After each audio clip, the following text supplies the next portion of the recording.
حضرت بایزید بستامی رحمۃ اللہ علیہ کی والدہ ان کو دیکھتی ہے،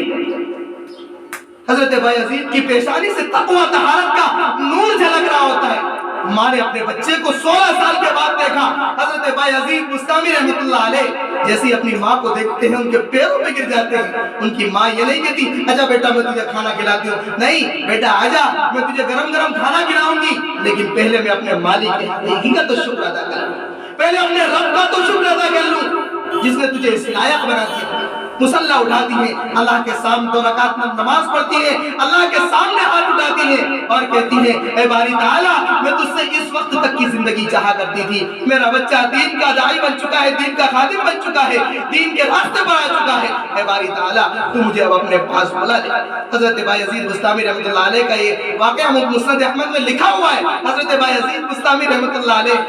یہ دعا سن ہی رہے تھے کہ اتفاق ایسا ہوا کہ ان کی والدہ کا انتقال ہو گیا۔ سب سے زیادہ اگر بچوں کو بنانے میں، بچوں کی تربیت کرنے میں اگر سب سے زیادہ اگر کسی کا ہاتھ ہوتا ہے تو وہ ماں کا ہے۔ ماں نہ بیٹے کو کسی بزرگ کی خدمت میں لے جاتی، نہ وہ بایزید بستامی بنتے، نہ وہ دین کے خادم بنتے، لیکن ماں ان کے پاس لے کر گئی۔ شریعت نبی علیہ السلام کی تعلیمات کیا ہے، اور اگر ہم نے اپنے بچوں کو دین سے آراستہ نہ کرا تو یہ اپنے ذہنوں سے یہ خیال نکال دینا کہ ہمارے آنے والی نسلوں کے اندر دین آئے گا۔ یاد رکھنا مولانا اشرف علی صاحب تھانوی رحمۃ اللہ علیہ نے اپنی کتاب کے اندر اپنے ملفوظات میں لکھا ہے کہ یاد رکھنا اپنے بچوں کو دین پہ ابھارو، اپنی خواتین کو دین پر ابھارو، اپنی بچیوں کو دین کی تعلیم دو۔ کہیں ایسا نہ ہو کہ جس دن تمہارے گھر سے تمہارا جنازہ اٹھ رہا اسی دن تمہارے گھر سے دین کا جنازہ اٹھ جائے اور تمہارے گھر کے اندر کوئی دین کا نام لے کر آئے۔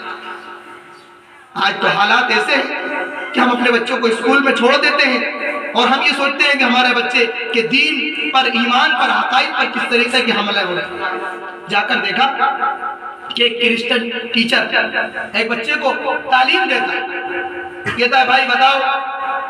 چاکلیٹ کون دیتا ہے؟ تو جو بچے مکاتب میں تھے، مکاتب کے پڑھنے والے تھے، انہوں نے کہا اللہ، کہ لگے جو کہہ رہا ہے اللہ وہ ایک طرف آ جائے، جو کہہ رہا ہے کہ ہم دیتے ہیں وہ ایک طرف آ جائے۔ بچوں کو بٹھا دیا گیا، چھوٹے معصوم بچوں کا ذہن خراب، چھوٹے بچوں کا ذہن خراب کرنے کا طریقہ یہ جو اللہ کا کہہ رہا تھا ان کو کہ لے بھائی مانگو آپ اللہ سے، اللہ چاکلیٹ دے دے، کوئی چاکلیٹ نہیں دی، کہ لے مانگو اسکول کے ٹیچر پرنسپل چاکلیٹ دے دو، تو بٹن ہوتی ہے ان کے پیر کے اندر لگی ہوئی، اوپر سے وہ مشینری لگی ہوئی ہے، بس وہ بٹن دباتے ہیں فوراً چاکلیٹ مل جاتی ہے۔ بچے کا عقیدہ بگڑ گیا، بھائی اسکول کے ٹیچر دیتے اپنوں کو تو اللہ نہیں دیتے۔ اس لیے ہم یہ نہیں کہتے کہ اسکول مت پڑھاؤ، اسکول پڑھاؤ بچوں کو، لیکن پہلے ان کے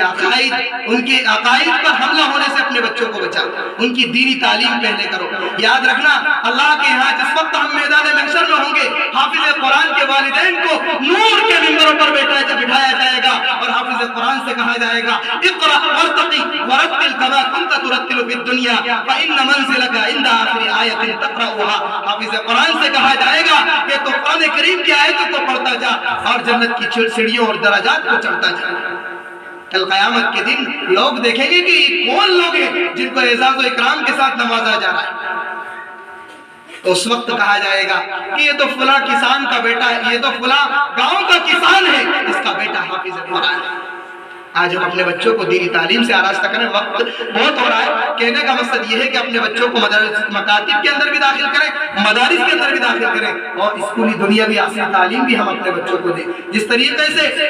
ہم اپنے بچوں کو دینی تعلیم دیتے ہیں، اسی طریقے سے عصری تعلیم پہ بھی ہم اپنے بچوں کو زور دیں، لیکن اس کا مطلب یہ نہیں ہے کہ ہم صرف عصری تعلیم کو ہی پکڑ لیں اور دینی تعلیم سے پیچھے رہ جائیں۔ تو یاد رکھنا آنے والا وقت ایسا ہے، آنے والے لہریں ایسی ہیں، آنے والی ہوائیں ایسی ہیں کہ جو ہمارے بچوں کے ایمان کو، عقائد کو خراب کر سکتی ہے۔ تو یاد رکھنا ہم نام کے مسلمان رہ جائیں گے۔ جس طریقے سے ایک شخص کو جھنڈا پکڑا دیا جائے اور اس کے سینے کے اندر رائی کے دانے کے برابر بھی اگر ایمان نہ ہو تو وہ صرف خالی کھوکھلا ہے، کہیں ایسا نہ ہو کہ ہمارے بچے بھی اس طریقے سے رہ جائیں۔ اس لیے ہم اپنے بچوں کی دینی تربیت کریں گے۔ ماشاءاللہ آج ہمارے مکتب کے ایک بچہ حافظ قرآن حافظ محمد فضیل قرآن کریم کی دولت کو اپنے سینے کے اندر بسا کر جا رہا ہے۔ ہم یہ دعا کریں کہ اللہ تعالیٰ موصوف کو تا حیات کا زندگی قرآن کریم کی تلاوت پر مواظبت اختیار کرنے کی توفیق نصیب فرمائے، اور تا زندگی قرآن کریم کی تلاوت کرنے کی توفیق نصیب فرمائے، اور تمام طلبہ کو بھی یہ میسج اور یہ نصیحت ہے کہ ہم بھی اس طریقے سے اپنے دل کے اندر ارادہ کریں کہ ہم بھی حافظ قرآن بنیں گے، ہم بھی قرآن کو سیکھیں گے، نبی علیہ السلام کی تعلیمات کو سیکھیں گے۔ دعا کریں کہ اللہ رب العزت میں نے جو کچھ کہا ہے اس پر عمل کرنے کی توفیق نصیب فرمائے۔ دعا کریں، درود شریف پڑھیں، دعا کریں۔